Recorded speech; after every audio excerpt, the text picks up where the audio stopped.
ಬಂದ ಗೂಂಡಗಳಿದ್ದಾರೆ ಅಲ್ಲಿ. ನಟರಾಜ್ ಗೌಡ್ರು ಹಿಡ್ಕೊಂಡ್ ಬಂದಿದ್ದಾರೆ. ಆಯ್ತು, ಈ ಸಮರ್ಥನೆಯ ವಾದವನ್ನ ನಾವು ಒಪ್ಪೋದಾ? ಒಂದು, ಮಾಧ್ಯಮಗಳು ಈ ತರದ ಸುದ್ದಿ ಪ್ರಸಾರ ಮಾಡಿದ್ದಕ್ಕೆ ಎಲ್ಲಾ ವಿದ್ಯಾರ್ಥಿಗಳ ಮೇಲೆ ಕೆಟ್ಟ ಹೆಸರು ಬರ್ತಿದೆ ಅಂತ ಹೇಳ್ತಿದ್ದಾರೆ. ಮಾಧ್ಯಮಗಳು ಸುದ್ದಿ ಮಾಡದೆ ಆಚೆ ಬರಬೇಕಾಗಿತ್ತ? ಈ ವಾದವನ್ನ ನಮ್ಮ ವೀಕ್ಷಕರು ಒಪ್ತಾರಾ ಅಂತ ಹೇಳಿ ಬಹುಶಃ ಕಾಮೆಂಟ್ ಸೆಕ್ಷನ್ ಅಲ್ಲಿ ಅದನ್ನ ಹಾಕ್ಲಿ. ಎನಿವೆ, ನಟರಾಜ್ ಗೌಡ್ರು ನಮ್ಮ ಜೊತೆಯಲ್ಲಿ ಕನೆಕ್ಟೆಡ್ ಇದ್ದಾರೆ. ನಟರಾಜ್ ಗೌಡ್ರೆ, ಬೆಂಗಳೂರು ಪೊಲೀಸರ ತಾಕತ್ತನ್ನ ಪ್ರಶ್ನೆ ಮಾಡುವವರಿಗೆ ಕಾಂಗ್ರೆಸ್ ಸರ್ಕಾರದ ಪ್ರತಿಕ್ರಿಯೆ ಏನು ಅಂತ ಕೇಳಿದಾಗ, ಗಮನಿಸ್ತೀವಿ, ನೋಡ್ತೀವಿ, ಮಾಡ್ತೀವಿ, ಪ್ರಿಯಾಂಕ್ ಖರ್ಗೆ ಅವರ ಸ್ಟೇಟ್ಮೆಂಟ್ ಇದು. ಈ ಸ್ಟೇಟ್ಮೆಂಟ್ ಕೊಟ್ಟು 2 ಗಂಟೆ ಆಗಿದೆ ಸರ್, ಏನ್ ನೋಡಿದ್ರು ಏನ್ ಮಾಡಿದ್ರು ಅನ್ನೋ ಪ್ರಶ್ನೆ. ಇಲ್ಲ ಅದ ಏನಂದ್ರೆ, ಈ ಮಾಧ್ಯಮದಲ್ಲಿ ಏನ್ ಬಿತ್ತರಾಯ್ತು ಅದನ್ನ ತೆಗೆದುಕೊಂತಾರೆ, ಅಲ್ಲಿನ ಒಂದು ಸ್ಥಳೀಯ ಪೊಲೀಸ್ ಸ್ಟೇಷನ್ಗೆ ಅದು ರವಾನೆ ಮಾಡ್ತಾರೆ. ಅವರ ವಿಡಿಯೋ ಮುಖಾಂತರ ಯಾರು ಏನ್ ಚಾಲೆಂಜ್ ಹಾಕಿದ್ದಾರೆ ಅಂತ ಅದನ್ನ ಹುಡುಕ್ತಾರೆ, ಅವ್ರ ಮೇಲೆ ಕ್ರಮ ತಗೊಂತಾರೆ, ಕಾನೂನು ಕ್ರಮ ತಗೊಂತಾರೆ. ಅದಕ್ಕೇನು ಮುಲಾಜಿಲ್ಲ. ಯಾರು ಕಿಡಿಗೇಡಿಗಳಿದ್ದಾರೆ ಅವ್ರ ಮೇಲೆ ಕ್ರಮ ತಗೊಳ್ಳೋದು, ಅದ್ರ ಬಗ್ಗೆ ಎರಡನೇ ಸಂಶಯ ಬೇಡ. ಇದಲ್ಲದೆ ಇನ್ನು ಕೆಲವು ಕಿಡಿಗೇಡಿಗಳಿದ್ದಾರೆ. ಯಾವ ತರ ಕಿಡಿಗೇಡಿಗಳಂದ್ರೆ, ನೇಮ್ ಪ್ಲೇಟ್ ಇಲ್ಲದೆ ಚಪ್ಪಲಿ ಹಾಕೊಂಡು ಸಿವಿಲ್ ಡ್ರೆಸ್ ಅಲ್ಲಿ ಬಂದು ಲಾಠಿ ಹಿಡ್ಕೊಂಡು ಮಕ್ಳ ಮೇಲೆ ಪಾಪ ಅಲ್ಲಿ ಪ್ರೊಟೆಸ್ಟ್ ಮಾಡ್ತೀವಿ ಅಂತ ನಮ್ಮ ಮಕ್ಳ ಮೇಲೆ ಹಲ್ಲೆ ಮಾಡಿದ್ದಾರೆ. ಅಂತ ಕಿಡಿಗೇಡಿಗಳು. ಮತ್ತೆ ಅವ್ರಿಗೆ ಆರ್ಡರ್ ಕೊಟ್ಟಂತ ದೊಡ್ಡ ಕಿಡಿಗೇಡಿ ಯಾರು ಗೃಹ ಸಚಿವ ಅಂತ ಇದಾರಲ್ಲ, ಅವ್ರ ಮೇಲೆ ಕೂಡ ಕ್ರಮ ಆಗತ್ತೆ. ಕ್ರಮ ಆಗಬೇಕು. ಒಂದ್ ನಿಮಿಷ ಬ್ರದರ್, ಒಂದ್ ನಿಮಿಷ ಆಯ್ತು ಬಿಡಿ ಪ್ಲೀಸ್. ನಾನು ನಿಮ್ಗೆ ಏನ್ ಹೇಳ್ತೀನಿ, I request to shut up. Okay, ಆಮೇಲೆ ನಾನೇನ್ ಹೇಳ್ತೀನಿ,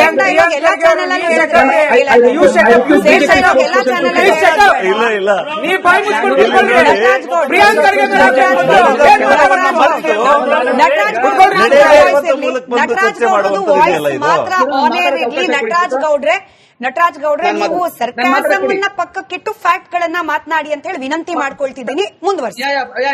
ನಾನು ಫ್ಯಾಕ್ಟ್ ಮಾತ್ರನೇ ಮಾತಾಡ್ತೀನಿ. ಯಾರು ಹೆಲ್ಮೆಟ್ ಹಾಕೊಂಡು ಚಪ್ಪಲಿ ಹಾಕೊಂಡು ಸಿವಿಲ್ ಡ್ರೆಸ್ ಅಲ್ಲಿ ದೊಣ್ಣೆ ಹಿಡ್ಕೊಂಡು ಮಕ್ಳ ಮೇಲೆ ಅಲ್ಲಿ ಹಲ್ಲೆ ಮಾಡಿದ್ರಲ್ಲ, ಆ ಕಿಡಿಗೇಡಿ ಕೂಡ ಬಂಧಿಸಬೇಕಾಗಿದೆ. ಅದಕ್ಕೆ ನಿರಂತರವಾದ ಹೋರಾಟವನ್ನ ನಾವು ಮಾಡ್ತೀವಿ.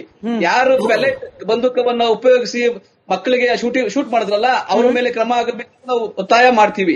ಯಾರು ಜಲಪಿರಂಗಿಯನ್ನ ಉಪಯೋಗಿಸಿದ್ರು, ಯಾರು ಅಶ್ರುವಾಯು ಸಿಡಿಸಿದ್ರು, ಅಲ್ಲಿನ ಮಕ್ಕಳ ಮೇಲೆ ದಾಳಿ ಮಾಡಿದ್ರು, ಹಲ್ಲೆ ಮಾಡಿದ್ರು, ಯಾರು ಹೆಣ್ಮಕ್ಳ ಬಟ್ಟೆಯನ್ನ ಹರಿದ್ರು, ಯಾರು ಅವ್ರನ್ನ ಜೈಲ್ಗೆ ಹಾಕಿದ್ರು, FIR ಹಾಕಿದ್ರು, ಅವ್ರ ಮೇಲೆಲ್ಲ ಕ್ರಮ ಆಗಬೇಕು. ಅವ್ರಿಗೆ ಆರ್ಡರ್ ಮಾಡುವಂತವ್ರ ಮೇಲೂ ಕ್ರಮ ಆಗಬೇಕು. ಅದಕ್ಕೆ ನಿರಂತರವಾದ ಹೋರಾಟವನ್ನು ನಾವು ಪಾರ್ಲಿಮೆಂಟ್ ಒಳಗೂ ಹೊರಗೂ ಖಂಡಿತವಾಗಿ ಮಾಡ್ತೀವಿ. ಇವತ್ತು ಈ ದೇಶದ ಮಕ್ಕಳಿಗೆ, ಯುವಕರಿಗೆ, ಆ ವಿದ್ಯಾರ್ಥಿಗಳಿಗೆ ಒಂದು ಚಿಕ್ಕ ಜಯ ಸಿಕ್ಕಿದೆ, ಒಂದು ಚಿಕ್ಕ ನೆಮ್ಮದಿ ಸಿಕ್ಕಿದೆ. 21 ಮಕ್ಕಳು ಯಾರು ಆತ್ಮಹತ್ಯೆ ಮಾಡ್ಕೊಂಡ್ರು, ಅವರ ಕುಟುಂಬದವರಿಗೆ ಒಂದು ಸಣ್ಣ ಸಮಾಧಾನ ಸಿಕ್ಕಿದೆ. ಇನ್ನು 2,79,000 ವಿದ್ಯಾರ್ಥಿಗಳು ಯಾರು ಮರುಪರೀಕ್ಷೆಯನ್ನ ಬರೀಲಿಕ್ಕಾಗ್ಲಿಲ್ಲ, ಯಾರಿಗೆ ಅನ್ಯಾಯ ಆಯ್ತು, ಯಾರಿಗೆ ತೊಂದರೆ ಆಯ್ತು, ಯಾರು ಖಿನ್ನತೆಯಿಂದ ಬಳಲ್ತಾ ಇದ್ದಾರೆ, ಅವರಿಗೆ ನ್ಯಾಯ ಸಿಗಬೇಕಿದೆ. ಆ ನ್ಯಾಯ ಸಿಗಬೇಕಾದ್ರೆ ಅಮಿತ್ ಶಾ ರಾಜೀನಾಮೆ ಕೊಡಬೇಕು. ಮೋದಿ ಅವರು ಸದನದ ಮೂಲಕ, ಪಾರ್ಲಿಮೆಂಟ್ ಕ್ಷಮೆಯನ್ನ ಒಂದ್ ನಿಮಿಷ ಇರಪ್ಪ, ಯಾರಪ್ಪ ಅದು, ದೇಶದ ಕ್ಷಮೆಯನ್ನ ಆಚರಿಸಬೇಕಾಗ್ತದೆ. ಇದಕ್ಕೆ ನಿರಂತರವಾಗಿ ನಾವು ನೀಟ್ ವಿಚಾರಕ್ಕೂ ಹೋಗೋಣಂತೆ. ಸದ್ಯಕ್ಕೆ ಬೆಂಗಳೂರು ವಿಚಾರಕ್ಕೆ ಸಂಬಂಧಪಟ್ಟಂತೆ ನಿಮಗೆ ಪ್ರಶ್ನೆ ಕೇಳಿದೆ, ಮುಂದುವರೆಸಿ ಕೇಳ್ತಾ ಇದ್ದೀನಿ ನಟರಾಜ್ ಗೌಡ್ರೆ. ಉಮರ್ ಖಾಲಿದ್, ಶಾಜಲ್ ಇಮಾಮನ್ನ ಬಹಿರಂಗವಾಗಿ ಸಮರ್ಥನೆ ಮಾಡಿಕೊಳ್ಳುವ ಗೃಹ ಸಚಿವರು ಇರುವಾಗ, ಹಾಗೆ ಕೆಪಿಸಿಸಿ ಅಧ್ಯಕ್ಷರಿರುವಾಗ, ಅವರಿಬ್ರು ಹೆಸರನ್ನ ಬರೆದು ಕೆಳಗಡೆ ಬೆಂಗಳೂರು ಪೊಲೀಸರ ಬಗ್ಗೆ ನಾವು ಬಾಯಿಗೆ ಬಂದಂಗ್ ಬರೆದ್ರು ಕೂಡ ಕಾಂಗ್ರೆಸ್ ಸರ್ಕಾರ ಇದೆ, ಎನಿವೇ ನಮಗೆ ಫ್ರೀ ಪಾಸ್ ಸಿಗುತ್ತೆ, ಇಂಥ ಮನಸ್ಥಿತಿಯವರು ಇರುವವರು ಮಾತ್ರ ಹಿಂಗ್ ಪೋಸ್ಟರ್ ಇಟ್ಕೊಳ್ಳಿಕ್ ಸಾಧ್ಯನಾ ಅಂತ ಅನುಮಾನ ಬಂದ್ಬಿಡುತ್ತೆ. ಈಗ ನೋಡ್ರಿ, ಎಲ್ಲೆಲ್ಲಿ ಈಗ ಈ ದೇಶದಲ್ಲಿ ಎಲ್ಲಾ ತರದ ಜನನು ಇದ್ದಾರೆ. ನಾವು ಯಾರು ಕಿಡಿಗೇಡಿಗಳಿದ್ದಾರೆ, ಯಾರು ಕಾನೂನು ಬಾಹಿರವಾದ ಕೆಲಸ ಮಾಡ್ತಾರೆ, ಅವ್ರಿಗೆ ಕಾನೂನು ಕ್ರಮ ತಗೊಳುತ್ತೆ. ಅದಕ್ಕೆ ನಾವು ಸಂಪೂರ್ಣ ಬದ್ಧರಾಗಿದ್ದೀವಿ. ನಾವು ಯಾರು ಹ್ಯಾಂಗ್ ಮಾಡಿರತಕ್ಕಂತ ಅಫ್ಜಲ್ ಗುರಿಗೆ ಯಾರು ಬೆಂಬಲ ಕೊಡ್ತಾ ಇಲ್ಲ, ಇಲ್ಲಿ ಗೋಡ್ಸೆಗೆ ಯಾರು ಬೆಂಬಲ ಕೊಡ್ತಾ ಇಲ್ಲ. ಯಾರು ಟ್ರಯಲ್ ಅಲ್ಲಿ ಇದ್ದಾರೆ, ಯಾರು ಈಗ ನಮ್ಮ ಕನ್ಯಾಕುಮಾರ್ ಮೇಲೆ ಇದೇ ಆರೋಪ ಹಾಕಿದ್ರು, ಅವ್ರನ್ನ ಬಂಧಿಸಿದ್ರು. ಈಗ ಏನ್ ಮಾಡ್ತು, ಅವ್ರನ್ನ ಬಿಟ್ಟಿದ್ದಾರೆ. ಅವ್ರನ್ನ ಬಹಿರಂಗವಾಗಿ ಮೋದಿ ಆಗ್ಲಿ ಅಥವಾ ಅಮಿತ್ ಶಾ ಆಗ್ಲಿ ಏನ್ ಮಾಡ್ಕೊಳಕಾಗಿದೆ? ಏನಾದ್ರು ಸಾಕ್ಷಿ ಇದ್ರೆ ತಾನೇ ಸುಳ್ಳುಗಳ ಮೊಕದ್ದರ ಮೇಲೆ ಅದರ ಕೆಲಸ ಹಾಕಿ ಮಾಡಿದ್ರು. ಇವತ್ತು ಯಾರಾದ್ರೂ ಆರೋಪಿ ಆಗಿರ್ತಾನೆ, ಅಪರಾಧಿ ಆಗೋವರೆಗೂ ನೀವು ಸ್ವಲ್ಪ ತಾಳ್ಮೆಯಿಂದ ಇರೋದು ಉತ್ತಮ.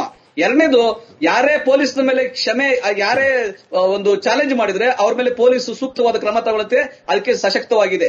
ನಾವು ಅದಲ್ಲದೆ ಏನ್ ಹೇಳ್ತೀವಿ ಗೊತ್ತಾ, ಇದೊಂದು ಚಿಕ್ಕ ವಿಷಯವನ್ನ ಇಟ್ಕೊಂಡು ಇಡೀ ದೇಶದಲ್ಲಿ ಆಗ್ತಾ ಇರ್ತಕ್ಕಂಥ ಕೋಟ್ಯಾಂತರ ಯುವಕರ, ನಟರಾಜ್ ಗೌಡ್ರೆ ಕ್ಷಮೆ ಇರ್ಲಿ, ಹಗಲು ರಾತ್ರಿ ಕೆಲಸ ಮಾಡುವ ಸಿಬ್ಬಂದಿಗಳಿಗೆ ನಿಮ್ಗೆ ಪ್ರಶ್ನೆ ಕೇಳ್ತೀನಿ. ನಟರಾಜ್ ಗೌಡ್ರೆ, ನಿಮಗೆ ಉತ್ಕರ್ಷ್ ಅವರೇ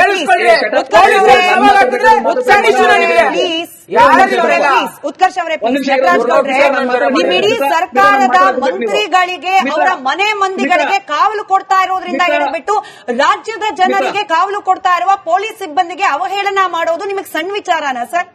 ಸಣ್ಣ ವಿಚಾರನಾ? ನಾನು ಮಾತಾಡಕ್ಕೆ ಕೇಳಿ. ನಿಮ್ಗೆ ಸರ್ ಅವಕಾಶ ಕೊಟ್ಟಿರೋದು, ನಿಮ್ಗೆ ಪ್ರಶ್ನೆ ಕೇಳ್ತಿರೋದು.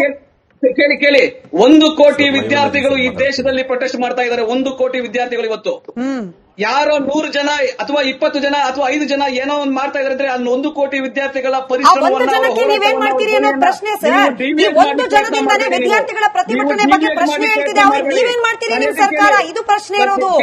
ನಟರಾಜ್ ಗೌಡ್ರೆ, exactly. Thank you for bringing me back to the point. Nataraj ಗೌಡ್ರೆ, ನಟರಾಜ್ ಗೌಡ್ರೆ, ಥ್ಯಾಂಕ್ ಯು.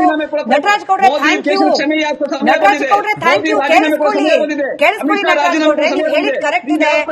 ಲಕ್ಷಾಂತರ ವಿದ್ಯಾರ್ಥಿಗಳು ಪ್ರತಿಭಟನೆ ಮಾಡ್ತಿರುವಾಗ ಕಾಮ್ ಡೌನ್ ನಟರಾಜ್ ಗೌಡ್ರೆ, ಕಾಮ್ ಡೌನ್ ನಟರಾಜ್ ಗೌಡ್ರೆ, ಕಾಮ್ ಡೌನ್ ನಟರಾಜ್ ಗೌಡ್ರೆ. ನಾನು ಹೇಳಿದ್ ಕರೆಕ್ಟ್ ಇದೆ. ನಿಮ್ಮ ಮಾತನ್ನ ಒಪ್ಕೊಂಡೇ ನಿಮಗೆ ಪ್ರಶ್ನೆ ಕೇಳ್ತಾ ಇದ್ದೀನಿ. ನೂರಾರು ಮಂದಿ ಫ್ರೀಡಂ ಪಾರ್ಕ್ ನಲ್ಲಿ ಪ್ರಾಮಾಣಿಕ ವಿದ್ಯಾರ್ಥಿಗಳು ಪ್ರತಿಭಟನೆ ಮಾಡ್ತಿರೋ ಸಂದರ್ಭದಲ್ಲಿ ಇಂಥ ಕಿಡಿಗೇಡಿಗಳು ವಿದ್ಯಾರ್ಥಿಗಳ ಪ್ರತಿಭಟನೆಯನ್ನು ಹಾಳು ಮಾಡ್ತಿದ್ದಾರಲ್ಲ, ಇಂಥ ಕಿಡಿಗೇಡಿಗಳಿಗೆ ನಿಮ್ಮ ಸರ್ಕಾರ ಏನ್ ಕ್ರಮ ಕೈಗೊಳ್ಳುತ್ತೆ ಅನ್ನೋದೇ ಪ್ರಶ್ನೆ ಇರೋದು. ಫ್ರೀ ಪಾಸ್ ಇಂಥವರಿಗೆ ಅದಕ್ಕೆ ಉತ್ತರ ಏನಿದೆ ಗೊತ್ತಾ? ಕಾನೂನು ಬಾಹಿರವಾಗಿ ಯಾರು ಚಾಲೆಂಜ್ ಮಾಡಿದ್ದಾರೆ ಅಥವಾ ಯಾರು ತೊಂದರೆ ಕೊಟ್ಟಿದ್ದಾರೆ, ಯಾರು ಪ್ರಚೋದನೆ ಮಾಡ್ತಿದ್ದಾರೆ, ಅವರ ಮೇಲೆ ಕಠಿಣ ಕ್ರಮವನ್ನ ಕಾನೂನು ತೆಗೆದುಕೊಳ್ಳುತ್ತೆ. ಅದಕ್ಕೆ ಗೃಹ ಇಲಾಖೆ ಸಕ್ಷಮವಾಗಿದೆ. ಅವರು ಅದನ್ನ ಪರಿಶೀಲನೆ ಮಾಡ್ತಾ ಇದ್ದಾರೆ. ಪೊಲೀಸ್ನವರು ಸೂಕ್ತ ಕ್ರಮ ತಗೊಂತಾರೆ. ಅದಲ್ಲದೆ ಯಾರು ಸಾವಿರಾರು ವಿದ್ಯಾರ್ಥಿಗಳು ಪ್ರೊಟೆಸ್ಟ್ ಮಾಡ್ತಿದ್ದಾರೆ ಅವರ ಬೆಂಬಲಕ್ಕೆ ಕಾಂಗ್ರೆಸ್ ಕಾರ್ಯಕರ್ತರು ಬೆಂಬಲವಾಗಿ ನಿಂತಿದ್ದಾರೆ. ನಿಲ್ತೀವಿ ನಾವು. ಅವರಿಗೆ ಸಿಕ್ಕಿದೆ, ಅವ್ರಿಗೆ